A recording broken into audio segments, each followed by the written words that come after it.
Hi guys! Welcome back to my channel. Kung bago lang kayo sa channel ko, ako nga pala si Annalyn Tapa. Welcome kayong lahat. At kung hindi pa kayo nakapag-subscribe, i-click nyo lang subscribe button sa baba at pakiclick nyo na rin ang bell notification para ma-notify kayo sa lahat ng mga videos na i-upload ko. Kung bago lang kayo guys sa aking YouTube channel, nag-upload ako ng mga video tips, video tutorial, nang sa ganun ay may share ko ang kaalaman ko sa kapwa ko YouTubers, lalong-lalo na sa mga new YouTubers na nagsisimula pa lang gumawa ng kanilang channel. Sa video na ito guys, isi-share ko sa inyo how to make a professional thumbnail, attractive thumbnail, clickable thumbnail sa Canva, at ito ay about sa podcast content.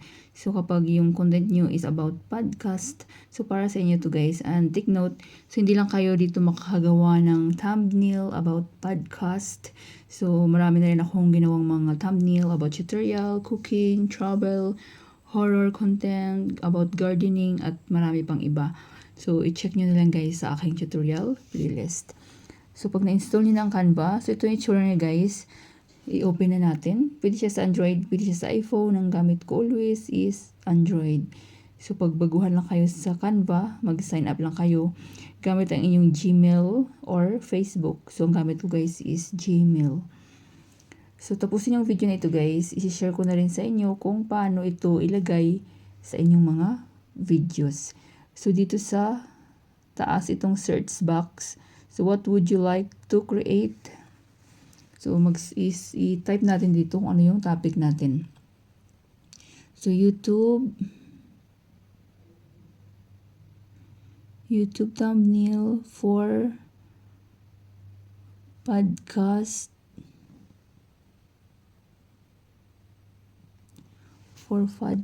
Ayan. So, click lang natin dyan guys at maraming lalabas. So, kagandahan sa Canva kasi ano siya, free lang. So, may iba may bayad dito guys, pero mas marami ang free.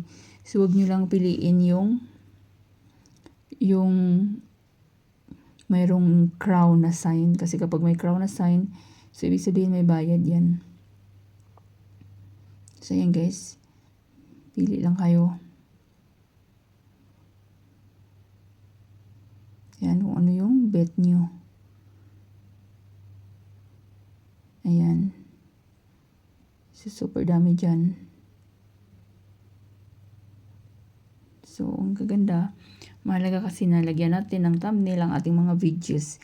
Kasi sa dami-dami ng mga magagaling na content creator ngayon, so kapag hindi maganda, hindi attractive yung inyong mga thumbnail, so hindi talaga makiklik yan guys ng viewers. So, yan, napakarami dyan guys. So, kayo na bahala mag-scroll. So, lahat ng mga content na ginagawa nyo dito. So, mayroon din akong about paano gumawa ng cake, about cake thumbnail, kung mga maghilig may mag-bake ng cake. So, mayroon akong tutorial na nagawa. So, i-check nyo na lang guys sa aking tutorial playlist. So, ayan, super dami guys. So, kayo na bahala mag-scroll. So, pipili ako dito ng ihalimbawa ko sa inyo para malaman nyo kung paano mag-edit at ilagay talaga yung sarili nyong picture or photo. So, may napili na ako dito kanina.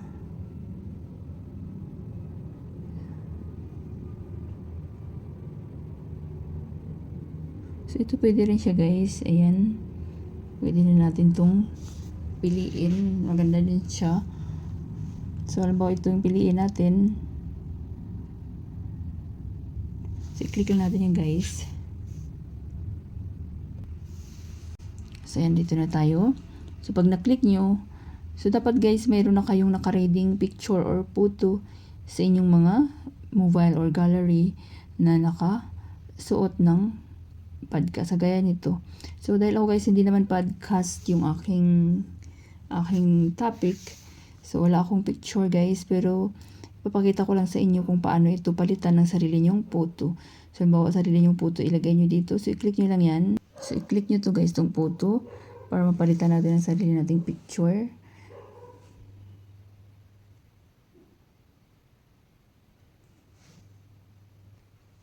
So, pag na-click nyo yan, so sa baba may makikita kayong replace.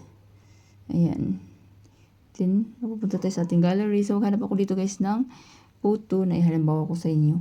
So, dapat may nakaready na kayong picture or photo na naka pang podcast nyo. Podcast thumbnail. So, maghanap lang ako dito guys ng sarili kong photo. Ayan. So, scroll lang tayo.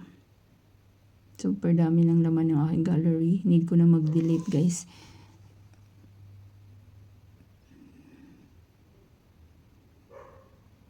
So, halimbawa ito. So, halimbawa naman yan guys ha. So, yan. Napalitan na siya guys. Diba? So, itong text. Sa sariling photo na natin nakalagay dyan. So, itong text. Podcast for beginners. The longest episode. So, kapag gusto nyo i-edit yung mga text, so pwede din guys. So, kapag gusto nyo i-edit, so click nyo lang yan, then i-edit nyo lang sa, yan, click nyo i-edit kung ano yung gusto nyo ilagay na caption. Since podcast naman to, so tama-tama guys, podcast for beginners, the longest episode. So, pwede nyo rin itong palitan, itong watch now, kung bet nyo palitan. So, click nyo lang yan, then edit.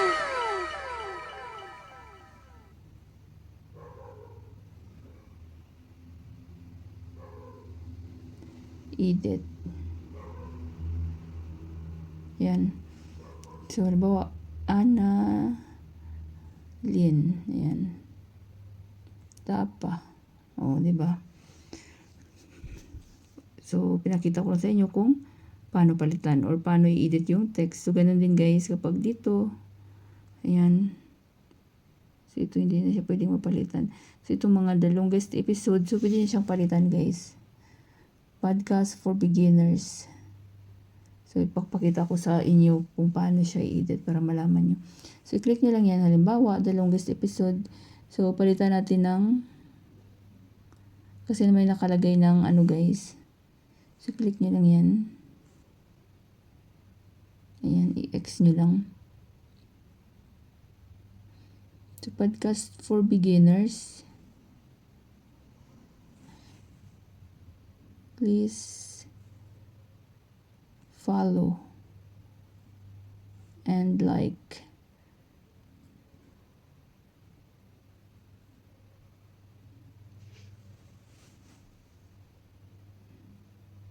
So, yan guys, pwede siyang palitan. Yan. Ng text din kung ano yung gusto nyong ilagay. So, diba? Napakagaling lang. So, pwede nyo palitan ng name ng channel nyo or may add kayo dyan. Podcast for beginners, podcast, tutorial, mga ganyan.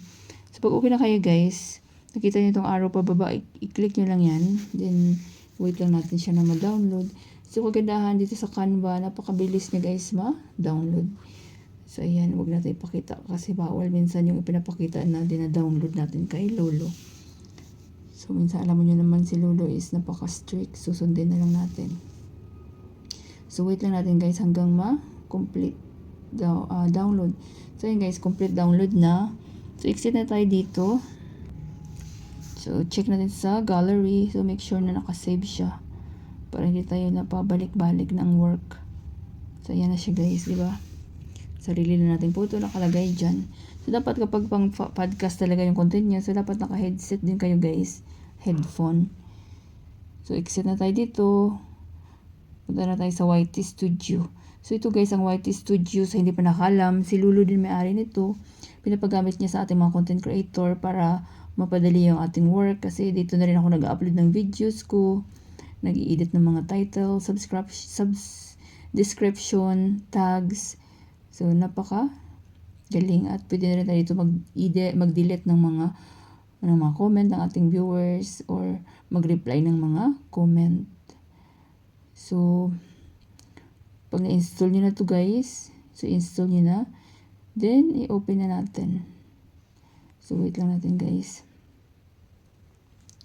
So, mayroong content. So, sa content, dito nyo makikita yung mga upload nyong videos, long videos, live, or short. Then, on analytics. So dito nyo monitor kung ano ba yung mga videos na nag-perform ng madaming views at doon kayo guys mag-focus. Community. So ito nga yung sinasabi ko na dito kayo pwede mag-reply ng mga comment galing sa viewers nyo or mag-delete ng mga comment. So dito naman sa earn, kapag monetize na kayo, syempre dito nyo makikita yung inyong earning guys. So balik tayo sa content. So maghanap ako dito ng ito view all. So ito guys may mga thumbnail na yung aking videos. So iba talaga kasi kapag lagyan mo ng thumbnail yung inyong videos para attractive siya at clickable. Kasi kapag hindi nyo siya lagyan, so si YouTube na mismo niyan guys ang pipili ng kanyang thumbnail. So automatic yan siya mag-screenshot habang nag-upload yung inyong videos. So hanapin ko lang yung nagawa kong thumbnail. Yung video na lalagyan natin ng thumbnail. So ayan na siya guys. So iba talaga guys kapag may thumbnail at walang thumbnail, di ba? So halimbawa lagyan na natin yan. So i-click itong pencil guys. Ayan. Then itong pencil uli. So either nakalagay dito change or custom thumbnail. So lagi ko kasi itong hinahalimbawa kaya naging ano siya. So change. But kapag first time nyo talaga maglagay ng thumbnail, so gamitin nyo yun guys yung so pag first time nyo talaga guys maglagay ng thumbnail, so nakalagay dyan is custom thumbnail. So i-click natin itong change. Punta tayo sa ating gallery. So, ito na guys yung ginagawa nating thumbnail. Ayan. I-done nyo lang. So, ayan, di ba? So, napakadali lang gumawa ng professional, attractive thumbnails sa Canva. So, pag okay na kayo guys, i-done nyo. Sa akin, hindi ko na siya i-done guys. Dahil halimbawa wala naman ito. So, kapag meron kayo guys mga request or suggestion, comment. So, mag-iwan kayo guys ng comment any videos ko at mababasa ko yan. And take note kapag gagawa kayo ng mga thumbnail, so dapat guys magkatugma sa inyong videos. So halimbawa gagawa kayo ng thumbnail na travel vlog, so dapat yung inyong laman ng content na in-expect ng mga viewers nyo is travel vlog. So huwag kayong gumawa ng about cake tutorial na thumbnail, then ang laman pala is mountain climbing or unboxing content. So, hindi na rin babalik yung inyong mga viewers. So, dapat be honest tayo guys. So, kapag may ano kayo guys, may request, huwag kayong mahiya guys mag-iwan ng comment in videos ko at mababasa ko yan. Na guys, may natutunan kayo sa video tutorial ko na ito at maraming salamat sa panunood. Kung meron kayong mga question, suggestion, and request, just leave a comment down below. At huwag niyong kalimutan mag-like, share, comment, at kung hindi pa kayo nakapag-subscribe, i-click nyo lang subscribe button sa baba at pakiclick nyo na rin ang bell notification para ma-notify kayo sa lahat ng mga videos na i-upload ko. Always be happy guys, be positive, avoid nega. See you next time!